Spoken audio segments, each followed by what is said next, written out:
welcome to All Steelers Talk, your home for everything Pittsburgh Steelers, presented by allsteelers.com.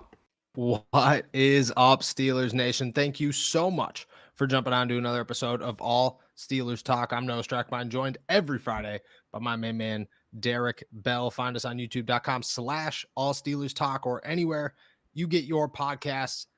The Philadelphia Eagles 6-0. The Steelers are traveling to Philly, Northeast Pennsylvania, home of many things, including your very own Noah Strackmine. I'll take that one as possibly the best thing to come out of any PA. All jokes aside, Kenny Pickett returns home, grew up an Eagles fan.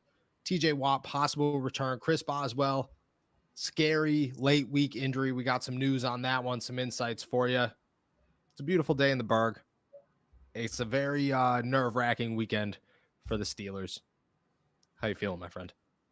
Feeling good, feeling good. This is a game that I've been really intrigued by since the schedule came out. A lot of interesting factors, really just because Philly's a uniquely constructed team. I think it's going to be a good matchup. I know the Steelers are heavy underdogs, but that's nothing necessarily new for us. I mean, we've been talking about that for pretty much the whole season now. So I feel like the Steelers aren't going to be favored in very many more games. But still a lot to look forward to in terms of the matchup this weekend. How many games do you think they would be favored in for the rest of the season? Atlanta, maybe? Atlanta's at home. That's the thing. At home. You get 3 points for being at home. True. Plus the fake crowd noise, probably 3.5 points. Yeah. That might be zero. The answer might be zero. It's going to be very, very minimal. Probably 1 to 2 at the very, most. But obviously, if the return of a certain someone who's been practicing this week kind of comes around and maybe he gives them a spark, then maybe we're, changing our tune, or maybe, Vegas starts changing their tune. I see we got somebody in here from Kentucky, Ty Zombie 86. What's up, brother? That's interesting. Good old Kentucky. I was going to ask if you knew, did somebody come up to you in the streets and be like, hey, man, I watch your show. I'm the only other person from Kentucky that watches your show. So. No, I appreciate the love from KY. It's funny. Out in the middle of nowhere, Kentucky, where it's always cold, and if it's not cold, it's like humid, I believe. I don't know. It's weird out there. You guys got basketball. It's cool. Yeah. Sure. What did you just say? Hot Valley? The Ohio Valley, man. Allergies are terrible here. That's the worst. That's good. Every time you talk about this place, all I think is, man, I would never want to go to Kentucky ever. Never. But all right, let's jump into TJ Watt. I think obviously the biggest time out. North Dakota here. Shout out to our boy Taylor. That's a good one. Hawaii, what is going on? Learning new things every day. We appreciate all you guys. All right, TJ Watt returned to practice this week. Did not say he won't play when talking to the media today for the first time since his injury. I mean, you saw it. You saw his interview. You saw the quotes. I think the biggest question is, did you get the sense that he really will play against the Eagles, or are we building up our hopes for nothing and they're going to keep their expectations and they're going to return after the bye week? He didn't completely rule it out. And just the way he was talking, and maybe this is just the optimist in me, but the way he was talking almost seemed like it was something from Tomlin, like, hey, don't go out here and tell them that you're playing. Let's kind of keep a little bit of mystery behind the curtain and just see what happens. I'm not sure if he comes back or not. I understand everyone's concerned with the bye week coming up, and, you want to get him extra rest. Steelers are also on the verge of being 2-6. So, if he is healthy, and obviously only him and the team doctors really know that for sure. If he is healthy, I think he goes, and I'm guessing it's going to be on a pitch count. Now, keeping him on the sideline is going to be difficult because of, how competitive he is and how, spectacular, of a player he is. But it would not surprise me if he plays on Sunday. I mean, we'll find out tomorrow for sure, but it wouldn't surprise me. Yeah, they have until 4:00 tomorrow. I agree with you. I'm looking through the transcripts right now, and there's nothing that stands out as a quote that should lead you on or shouldn't lead you on. He rode that line perfectly. Perfectly. But better than anybody, he's not really an interesting guy to interview. He doesn't say much. Guy alive. TJ's really the ultimate cliche football player interview. Like, he doesn't really give you anything. Like, the best that I feel like, at least from my perspective on listening to it, it really seems like the best stuff that he gives you is post loss, because you can feel his frustration. But other than that, like, he's pretty even keeled, very boring, a lot of cliche. He really just doesn't really give the media a lot to go off of. The only thing that I will say too, it's no secret. Tomlin talked about it this week during his presser, but the Steelers are really struggling to get after the passer right now. And that's a huge key for really every NFL defense, is getting after the passer. But they rank 30th in pressure percentage. They're on pace for less than 30 sacks this season. That is not the Steelers defense that we've grown accustomed to. Even before this defense kind of took that leap into, to where they were very good in like 19 and 20. Even when they were just kind of average or bad, they still got pressure on the quarterback, but they're not doing that at all this year. And that's definitely a concern moving forward. Oh, definitely. Especially when, like, it's 12 and a half sacks, I believe they have, or 12 sacks this season. One of them's from TJ, 6.5 of them are from Alex Highsmith, who leads the NFL. And that's the craziest part. He leads the NFL in sacks, and it doesn't feel like the Steelers have anybody who could produce sacks, which goes back to this game, because I think if there is an opportunity for TJ to play, it's like 15 to 20 snaps. And during those 15 to 20 snaps, all they're asking him to do is go take some double teams, triple teams away from Alex Highsmith. Say, hey, draw some attention to you. Let Alex do his thing. Like, they have somebody on the other side that could rush the passer and be totally fine doing so. If you could just go out there and draw some attention, not do anything crazy, don't go hurt yourself. I think that's a game plan that the Steelers, at this point, they don't have any other options. So that might be their best option. But, again, the cliche is like, you have no idea what to expect from this guy, because just like you said, he just knows what to say. And even if you could just get him back for, third downs, for example, like, if he's able to give you 20, 30 snaps, but, 15 of those come on, or, 10 to 15 of those come on third down, or maybe you can, play him on third downs or obvious pass rush situations, and then save him kind of for the fourth quarter if the game's close, obviously. That's still a big jump. And like, I don't think you can rule out too kind of what he does, obviously from like a leader perspective, or just, the defense getting, their guy, their superstar back. But also, like you mentioned, just drawing attention away from other guys. I mean, the Steelers have a lot of players on the defensive line who haven't really been winning a lot of like any double team reps, but even a lot of like single team reps. So aside from Alex Highsmith, he's really been the only guy up front that's won those one-on-one matchups. So getting TJ back to draw some double teams, like, I know it sucks that Larry Ogunjobi is going to be out this week, because I was really excited to see them play together next to each other. Hopefully he's back after the bye, but opportunities maybe for other people moving forward. We'll see. Yeah. I mean, it's definitely an opportunity. It's going to be a very heavy Isaiah Loudermilk week, I believe, which could be fine. Have to stop the run. You got to stop the run against Philly. You got to get somebody like there's two guys that outside of TJ, I think make the biggest impact on defense this week. And that's Devin Bush. And I don't want to just say Isaiah Loudermilk, but that entire defensive line. Like, if you can't stop the run and keep Jalen Hurts contained, you're screwed against a quarterback like that. But having TJ certainly helps that. Yeah. I mean, you look at Philly's numbers just on the ground. I mean, pretty spectacular. And they've got a very unique identity on offense that they really rarely stray from. They want to run the football. They're fourth in rushing EPA on the season. They're first in rushing success rate. 49.2% of their runs have been deemed successful this year. I mean, that's pretty freaking good, man. I mean, you look at the Steelers, they're all the way down there at 37.9. That basically means every other run that they have is successful. And that's really the staple of their offense. They kind of use Hurts as like that kind of force multiplier in the run game. And, it works for them. It's different than what, the other like high powered offenses in like Buffalo and Kansas City are using, but it's pretty darn effective. Oh, it's super effective. They're 6-0 for a reason. And even me and you talked before the podcast, and they might not be as good as, their record appears that they are, but this team is still good. Like, it's not a bad football team. It's a huge jump from last year, and it's because of that. It's because of their guys up front who open up the holes and allow things to run. It's, give Jalen Hurts all the time in the world, which again leads full circle back to you need a quality pass rush. If you could beat this offensive line, you could beat the Philadelphia Eagles. The problem is that the Steelers might not play an offensive line as good as Philadelphia's for the rest of the season. Yeah. Which means that, and to not have Larry Ogunjobi, who might be at this point in the year your best inside defensive lineman.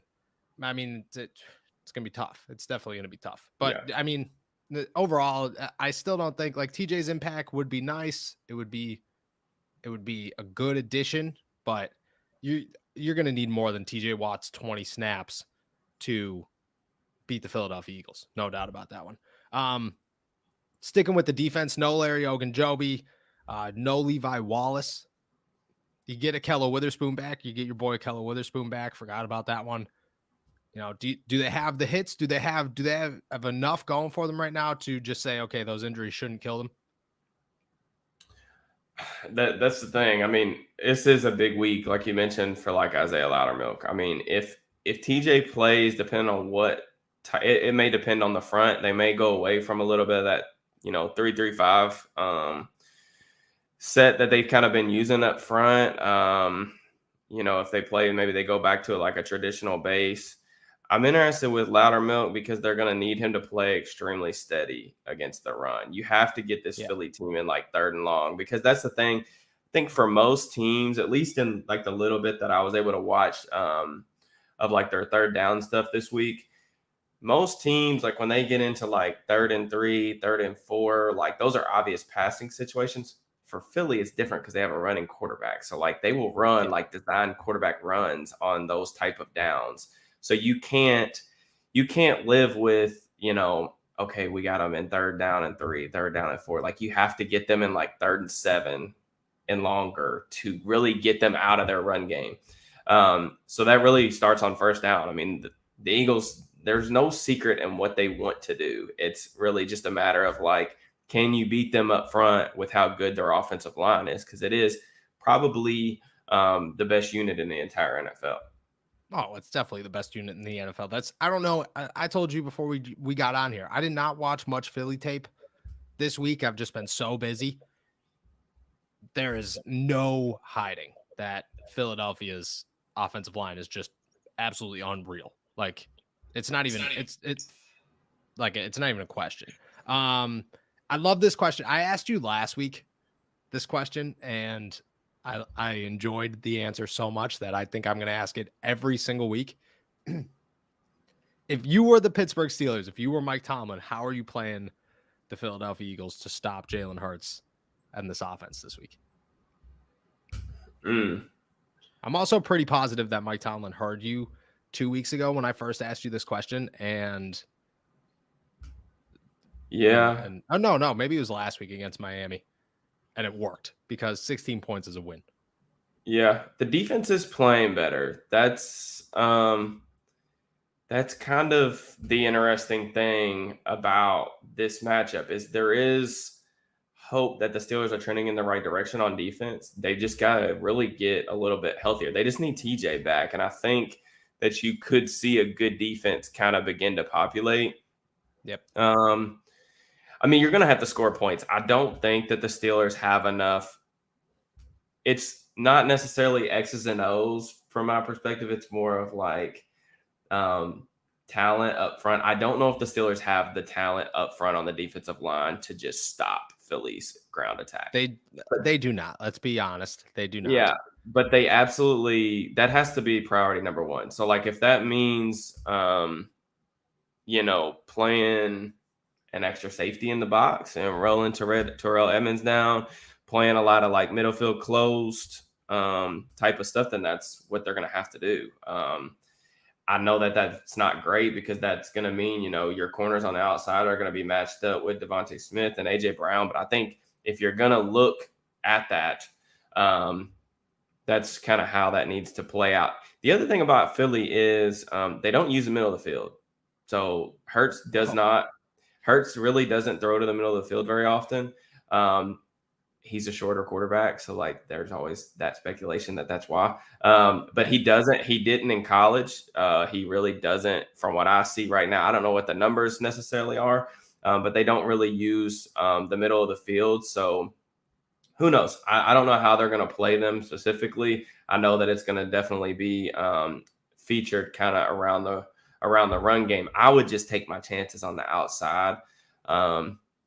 And just live. If Hurts beats me over the top and force them, to throw the ball down the field, that's another thing. Philly doesn't push the ball down the field a ton. Like his average depth of target is actually lower than Kenny's, and Kenny's is like near the bottom of the league. So they don't throw the ball down the field a ton. They don't use the middle of the field. It's really just the explosive plays and then just the continual kind of pounding they put on your defense in the ground game. Yep. All right. So I'm going to make a bad joke. I got a good question. There's a good question in here from Anthony. Can you highlight that about one? the Kenny? Yeah, I do want to get to Kenny. I want to talk about Chris Boswell before we get to Kenny, but I do have a bad joke that if the Eagles don't throw over the middle of the field, maybe the Pittsburgh Steelers defense knows how to defend that because they never have to deal with that in practice ever. All right, so one more injury I want to talk about before we get to. I do want to switch over to the offense and Kenny Pickett. We'll definitely answer Anthony's question. Chris Boswell popped up with a groin injury, questionable. I would say it's highly unlikely that he goes on Sunday. Huge loss for the Pittsburgh Steelers. Obviously, you've heard from rumblings that this could be a longer thing than it is a short-term thing, which is concerning. I don't even know like what to ask, how concerning is it? What do you do from here? I can't even come up with a name off the top of my head that's on the market that you just go out and sign tomorrow to toss out there on Sunday. Yeah, I mean, it's going to probably I'm guessing it's going to be who did they have in the preseason? It's Nick Skiba. Is that how you say his last name? It was I don't remember. I know he kicked in I believe it was the Seattle game in the preseason. I'm guessing that is probably going to be where they kind of tilt. But yeah, I mean, obviously it's a big loss. I mean, Boz, top 5 kicker in the league, smooth, steady. You don't ever really have to worry about him in terms of, especially in, crunch time. So it's a big deal. I don't know how much field goals are necessarily going to get you this week when you're playing an offense like Philly, who's a top 5 offense really across the board. But on a points per drive basis, they're 4th, yards, they're 5th. So field goals weren't really going to get you a ton this week anyway, but still having that guy that can make one if you need to settle for one is huge. Hopefully it's not a long-term thing and Boz is back after the bye, but I think we'd both be pretty surprised if he played, tomorrow or Sunday. I'd be super surprised if he played on Sunday. As you were talking, it hit me that he is my kicker in both of my fantasy football leagues. Awesome. I don't why that wasn't my first thought. I have no idea. It's tough, dude, because it is a kicker. It is a guy that you're going to rely on a lot, especially against a team like Philly. I think it could be overlooked how valuable Chris Boswell could be because you find yourself in a tight situation late in the 4th quarter and you're going to send Nick Skiba out there. You could take that back to, what was it, 2018 2019 when did Ben come back? When was the 11-0 run? 2019, 2020? When Chris Boswell wasn't out there for Washington and they elected to just start going for it on 4th down all the time. You fall into those situations. You don't know what kind of hole you're going to dig yourself when you're trying to play catch-up football or just get points real late in the game.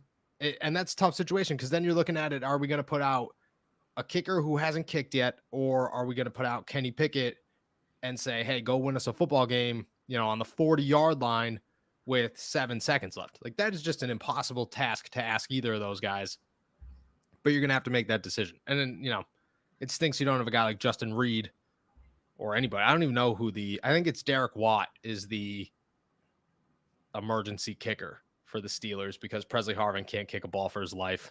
I think it's Derek Watt, who kicked in high school, who did everything in high school from what we know. But it's a huge injury. one that I think is going to go overlooked for a couple of days, but is going to make a big impact in at least one game in the next couple of weeks. But like you said, hopefully it's nothing too super serious, especially because he comes off a contract. Like, you never want to see that.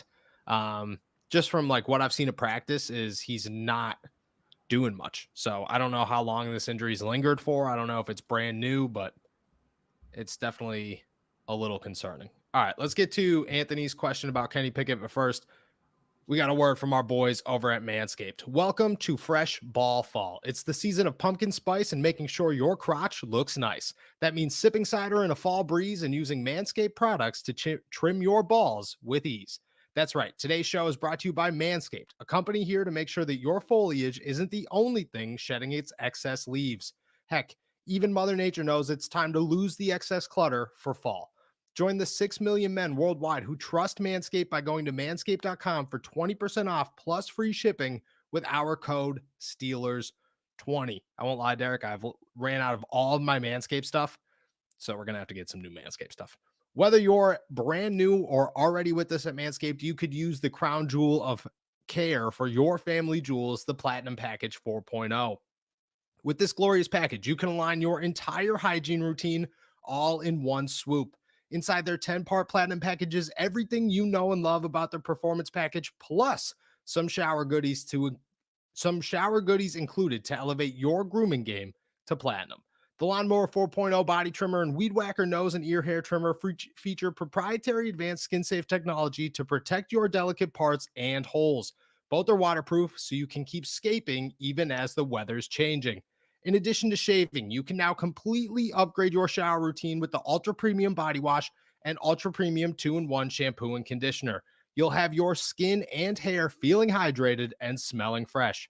Don't forget to apply their aluminum-free deodorant. And don't worry, it's not pumpkin spice. It's a cologne quality fragrance. But we shouldn't have a signature scent just for our pits. Use the Crop Preserver Ball Deodorant and Crop Reviver Ball Toner to make sure your go-to smell is top shelf and not sweaty balls. Manscaped even threw in 2 free gifts to their Platinum Package 4.0, the Manscaped Boxers and the Shed Travel Bag, both specially made to hold your goodies. Get the Platinum Package this fall. These products are guaranteed to be hits for your dangly bits. Go to manscaped.com and get 20% off plus free shipping with our code Steelers20. That's 20% off with free shipping at manscaped.com when you use our code Steelers20. Manscaped. Clear out the leaves. It's your tree trunks. Time to shine. Did run out of all my Manscaped stuff. So waiting on something. I smell like regular soap these days. Sucks. Absolutely sucks. All right, let's answer Anthony's question here. Flip it over to the offensive side of the ball. What growth do you want to see from Kenny Pickett between now and the end of the season to confirm he's your guy going forward? Upcoming draft has some stellar talent, so it definitely does. I got some thoughts. I'll go to you first. What are you looking to see? No, I'll let you go first because my answer might be long-winded. Awesome. Just trying to catch my breath from my long-winded Manscaped thing, but that's fine. I'll keep talking. All right, Kenny Pickett. What am I looking for? I'm just looking for more consistency. There's a lot that goes into the quarterback position, and I think a lot of it is rushed sometimes when it comes to decision making, turnovers, success, the offense as a whole. I want to see a couple of things. I want to see everything start to slow down to the point where I still expect Kenny Pickett to throw a lot of interceptions and make a lot of mistakes this season. I think that's totally fine. What I want to see in between that is those mistakes come more because the defense made a play and less because he forced a ball into a hole that he probably shouldn't have or wasn't on the same page as his wide receivers. I think if those things start to click and things start to slow down for him, you could see that there's development coming, because I think this is a step-by-step process. It goes, games got to slow down, his adjustments have to get better, his timing will grow, and then you'll start to see success. That's the list of steps to becoming a successful young quarterback. On top of that, I think that he's got control of the room. I'm not worried about his leadership at all, but I don't want to see him fighting guys on the field. That's just not a thing for me. And I'd like to see him trust his team a little bit more, which again, I think comes with time. I think right now he's looking at these guys and saying, holy crap, we're 2-5. I need to win some football games. This team has their back up against the wall and they put me out there. He's the ultimate competitor. You got to let your team win some football games sometimes. And I would like to see him start to trust his offense, because you see that. You see that in times where he doesn't step up into the pocket. Instead, he takes off to the side. And you just look at that play and you go, if you stepped up and trusted your team to hold that pocket long enough instead of trying to make a play, something will develop. You got to trust the guys around you. So that's what I'm looking for. I'm going to take a deep breath here and I'm going to let you go. Yeah, so that's a really good question, Anthony. It's definitely something that I've thought a lot of this week after watching the Dolphins game. Now that we've kind of got like a smaller sample size of like what he looks like so far. The number one thing that concerned me with Kenny coming out of Pitt was he's a good athlete, but is he going to be able to play the same way in the NFL that he played in college? And what I mean by that is he has a tendency to bail on some clean pockets. He did it multiple times last week. And it's tough. Like, you have to be really gifted to like win as a scrambler, and it kind of cuts your margin for error too. Like, you have to make spectacular plays down the field to kind of make up for that. So for me, the pocket navigation, the ability to kind of like manipulate the pocket, operate when things get a little muddy, that's the absolute number one thing that I think he has to work on, and that you really want to focus in on for the rest of the season. The Steelers aren't pushing the ball down the field. I think some of that is, him not really being comfortable in the pocket to hold the football and push it down the field.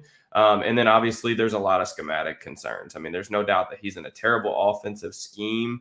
For me, I think it's really just about seeing growth in terms of like pocket awareness, ability to operate like kind of within that closed space, and then finding out what you need to see from him and how you're going to function the offense next year around his strengths.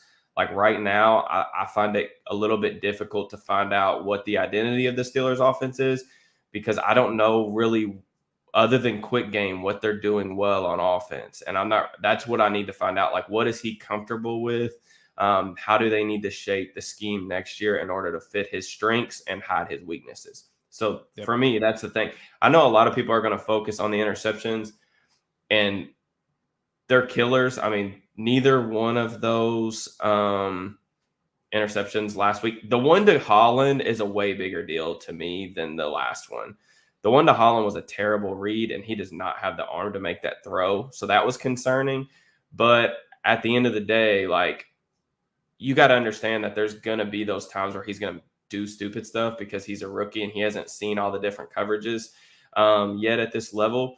So it's not necessarily as much about the mistakes. I want to see more flashes. Like, I want to see more pushing the ball down the field, like that throw to Freiermuth in the fourth quarter, like into a tight window. Like, that's the stuff that I want to see. And I'll kind of live with the mistakes as they, kind of go on. So. Yep. I agree. I think it's a progression, and he's got to learn where he's comfortable and what he can't do. That's the thing when it comes to the NFL, is you are no longer able to live and die with just being like a really good football player. You have to be really good at what you do. You have to hone those skills. You have to perfect those skills. That's how you get better, because then you could grow from there. Once you understand, okay, I can't make this throw, but I could make that throw. I could do this. I can't do this. Then you start to develop how to do those things even better, and then find, kind of like the scapegoat, or not the scapegoat, the like the back door, the secret tunnels of how to win while doing those things. I agree with all that. You brought up Matt Canada's offense, and I was talking to some guys at practice today, and a lot of people for some reason said that there's just too much heat on Matt Canada, that his schemes and everything are not as bad as we believe they are. And I kind of had the same reaction as you. I was like, I don't know if you guys have been watching, but it's pretty terrible. And when you go back and watch the film, it's even worse. So can we just like address that people are wrong, because it is awful. So much so that people are like, you're trying to get this guy fired. Somebody told me, not to my face, but somebody told me on Twitter that I am trying to get this guy fired, and he's really not that bad, or he deserves less heat. And I was just like, no, man, he's trying to get himself fired. I'm not doing anything. I'm just reporting the news. That's all I'm doing. I feel like I say this every week, but there's 31 NFL offenses, and then there's Matt Canada's. Like we are operating on a completely different level of, just ineptitude in Pittsburgh. I mean, it's a horrific scheme that puts some high school offenses that I've been around to shame. Like, I'm just gonna be honest. I mean, I'm not gonna sugarcoat it. I think it's awful. Not to toot my own horn or anything, because like when I say stuff like this, I don't want to be right. But it's just, I'm an honest person. When they hired Canada, I kept asking people, what do you guys think that he does like really well? Like that's going to make this team extremely successful. I heard motion, I heard play action. We ain't seen none of it. They're near the bottom in play action. They're near the bottom in motion percentage. He has absolutely no clue how to develop a passing game. Now, with that being said, here's one thing I'd like to point out that I'm seeing a lot of on Twitter. I'm seeing a lot of people say that, like, you can't – it is very difficult to judge Kenny in this offense because it's a bad offense. Like, they have good weaponry on the outside. I think their receivers are good enough to function on offense. The thing is, Kenny is still missing some throws down the field that are there that he's not pulling the trigger on. Those are still concerning and noteworthy to point out. And you can also acknowledge that he's not in the best situation in terms of, like, he's not getting passes schemed open for him like other quarterbacks.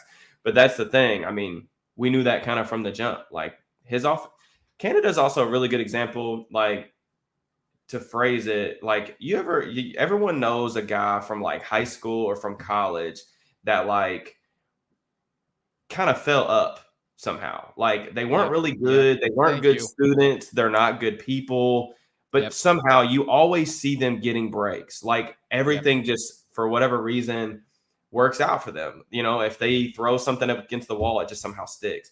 Canada was a bad offensive coordinator for pretty much the entire time that he was in college. I mean, he had one good year at Pitt, and then he left for greener pastures in LSU. They quickly got rid of him because he was terrible. He was out of football. He gets a job with the Pittsburgh Steelers, which is a great job as a quarterback coach.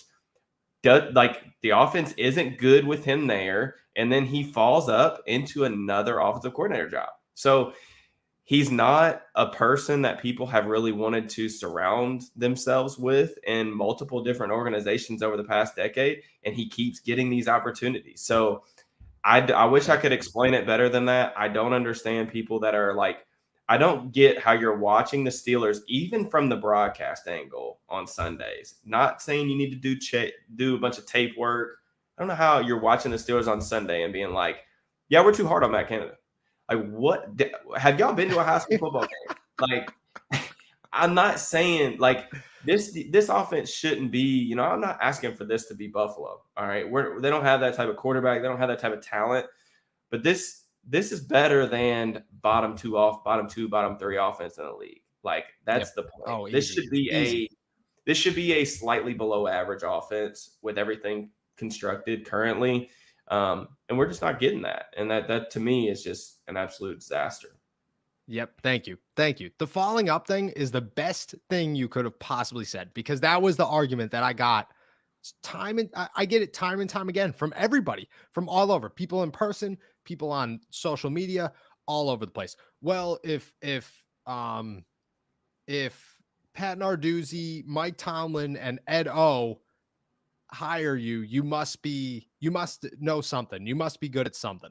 And I'm like, no, he got lucky. I don't understand how it happened, but he got lucky. Like, he carried one successful year at Pitt into an entire career, and now he's using that to snowball it upwards. And it's going to come crashing down in 4 months, 5 months, less than 5 months. But thank you for saying that. Thank you. I got nothing to add because it's spot on. Like, it's just, there's nothing to argue. It's bad. It's bad. You don't run multiple plays. If you run the same play twice and it fails twice, and you didn't learn from the first one, so you just tried it again, this isn't Madden, okay? We're not playing Madden. I would do that because I'm like, I really like that play. I think it's going to work the second time. It's not going to do that in the NFL. It's just not.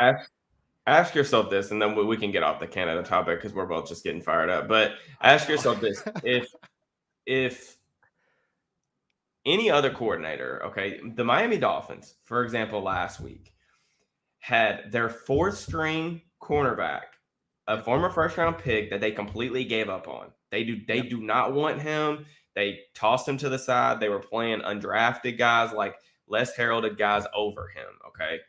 This is a kid, and I like Noah. I'm not trying to like pick on him as a player. He made the game winning interception. Like, good on him. I think he did some good things last week. This is a dude that Miami did not want. Okay. Miami felt comfortable playing man coverage on the outside against Deontay Johnson and George Pickens, and the Steelers could not make them pay for it. Yep. They had their four-string corner in press coverage on the outside against Deontay Johnson, one of the best route runners in the league, and George Pickens, who I already think is a good receiver. And they couldn't make them pay. And this is the thing. It wasn't really a mystery on what they were doing. Like, on third downs last week, let me just give y'all some numbers. On third downs last week, Miami played man coverage on 63% of the snaps. That was number one in the NFL on third down. Okay. They weren't even disguising it. They were literally just lining up series after series at the line of scrimmage, and they couldn't make them pay. Like, to me, that is bizarre. Like, it's bizarre. And that's what concerns me moving forward is, like, I don't know if Canada is good enough to adjust to things that are happening in the game and say, okay, we have a solution for that. Like, some offensive coordinators are good about putting together game plans, but they're not good play callers because they don't make good adjustments. He has a terrible scheme, but he also can't adjust in the game to what defenses are giving them. And that to me is when you begin to like think like we've lost hope.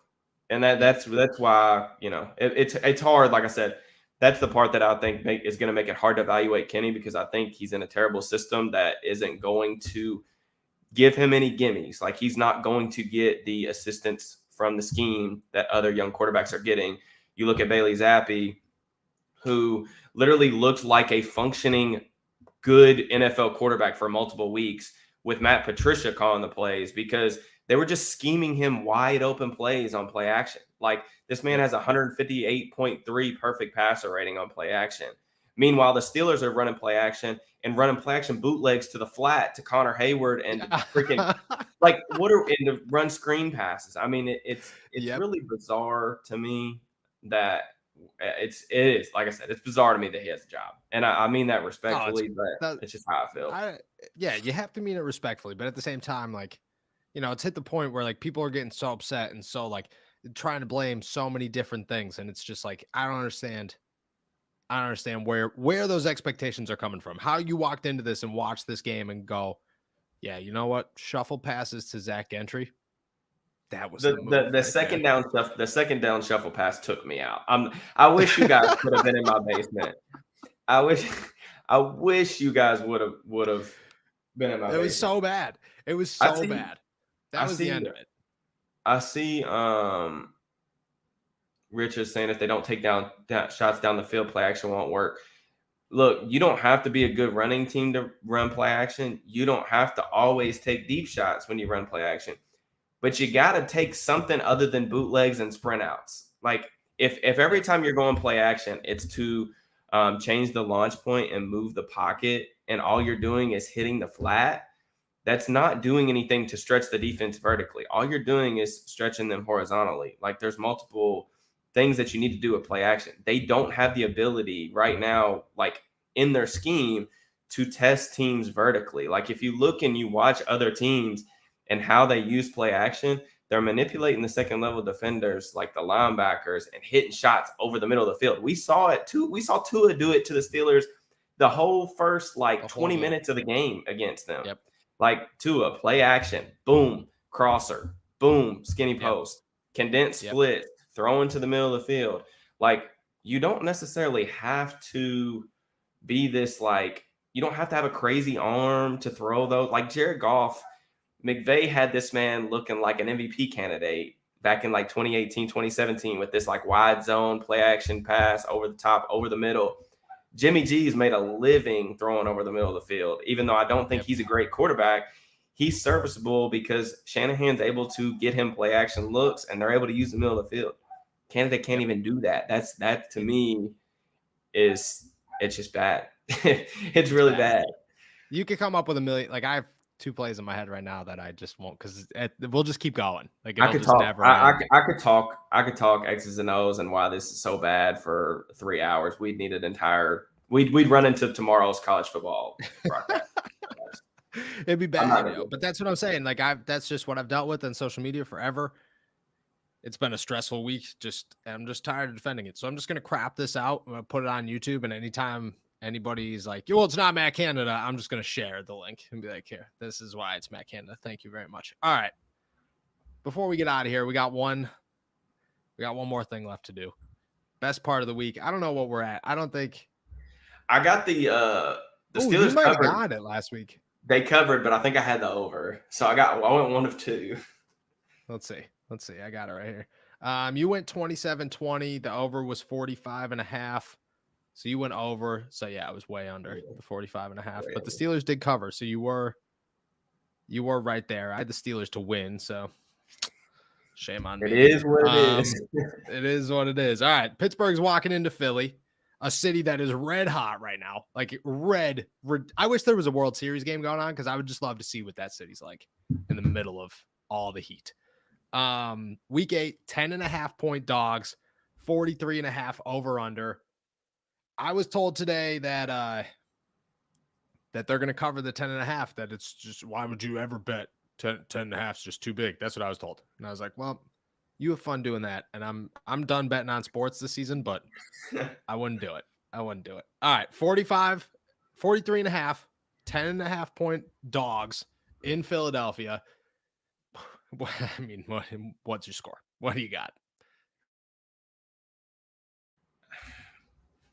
I don't know. See, for one, I didn't even know the spread when we came in here today. 10.5. So good old 10.5. Can I change my answer if TJ plays? If because TJ, I do think you could give me okay. a with and a without TJ. Okay. I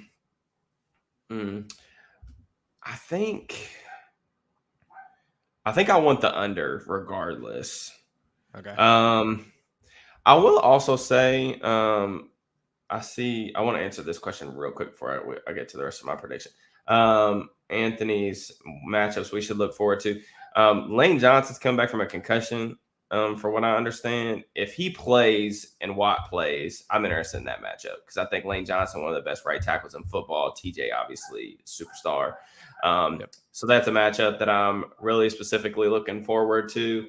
On the other side of the ball, Slay and Bradbury are both really good corners. I'm interested to see how, and they play a lot of man coverage. So I don't know the exact number. I'll have to look really quick, but they play a lot of man, and I think that's going to leave a lot of really good opportunities for the Steelers. Those are good corners, but I still think that you've absolutely got to try to exploit that. Let me see. Yeah, Philly's top 5 in man coverage percentage. So I'll say the under, and then I'll take Philly if Watt doesn't play. If he plays, I want the Steelers with the points. Obviously, I won't. Okay. I'm not betting on them to win, but let's say if he doesn't play, shoot.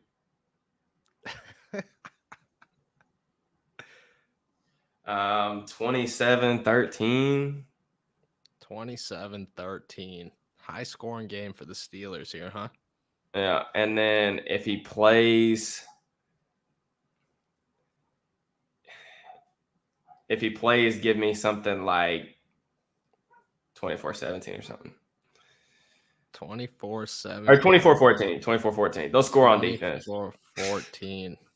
They'll score on defense. Yeah. All right. So I'm definitely hammering the under. There's no possible. This might be the easiest under you'll take Well, all season long. I wanted the over last week because I was sitting there watching the film of Miami's defense, and not that I think they've got scrubs over there. Like I enjoy watching Javon Holland. I think they've got a couple of pass rushers. Jalen Phillips has been a really good player. I didn't see a defense that I was like, yeah, this is going to shut down the Steelers, even in their infant stages of what we refer to as an offense. It but didn't. I'm done thinking that the Steelers, even against bad defenses, are going to score points. And I think Philly's defense is pretty good. Especially they're going to get Robert Quinn, who they just traded for. That's a big boost for them. I know Quinn's been a little slow this year, but he's still athletically gifted, can still bend the corner, and they've got a bunch of guys up front that they're going to be able to like rotate in and out. So the Steelers, another big thing for them will be staying in the game early. Like we talked about against Tampa, you absolutely have to start fast. And against Philly, it's going to be the same thing. Like if you get down 10 points and you're able to let Philly kind of tee off against Kenny, and where they're rushing, Robert Quinn, Javon Hargrave, Hassan Reddick, Brandon Graham, like guys, Fletcher Cox, Jordan Davis. If you're allowed to get those guys playing one-dimensional football where they're just getting after the passer, it's going to be ugly. So you have to stay in the game early, meaning you need to score in the first quarter. Nah. End rant. Nah, not happening. Not happening. All right. I am much less optimistic than you are. Either way. So I'm definitely taking the under. No way.